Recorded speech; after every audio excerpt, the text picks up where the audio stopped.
जे काही घटना या 2 तारखेला चंद्रपूरला घडली ते पहिल्यांदा त्या सगळ्या घटनेचा मी निषेध करतो आणि स्पष्टपणे मी ही गोष्ट काँग्रेस सरकारला विचारू इच्छितो की आज तुम्ही सत्तेसाठी पुढाकार घेता आणि तुम्ही ही गोष्ट म्हणता की आम्ही सत्तेत येणार आहोत. मला ही गोष्ट स्पष्टपणे सांगा की तुम्ही सत्तेत आल्याच्या नंतर आमच्या आई बहिणींची आमच्या मुलींची जी आबरू आहे ती वाचू ठेवान का? जर तुम्ही तीच नाही वाचू ठेवत आहे आणि तेच जर आमच्या बहिणी सुरक्षित नाही आहे तर आम्ही सत्ता तुमच्या हातात कशी देऊ?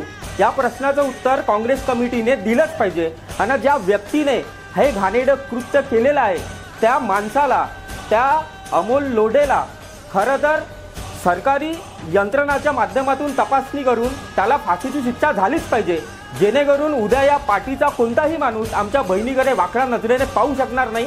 हा या गोष्टीचा तीव्र संताप आम्हा सगळ्या युवकांच्या मनात आहे आणि आम्ही विश्वास तरी कसा ठेवावा त्या सरकारवर, त्या पार्टीवर, त्या पक्षावर, त्यांच्या त्या नेत्यांवर. ही गोष्ट मला त्या पक्षांच्या कार्यकर्त्यांनी किंवा त्यांच्या असलेल्या नेत्यांनी समजून सांगितली पाहिजे.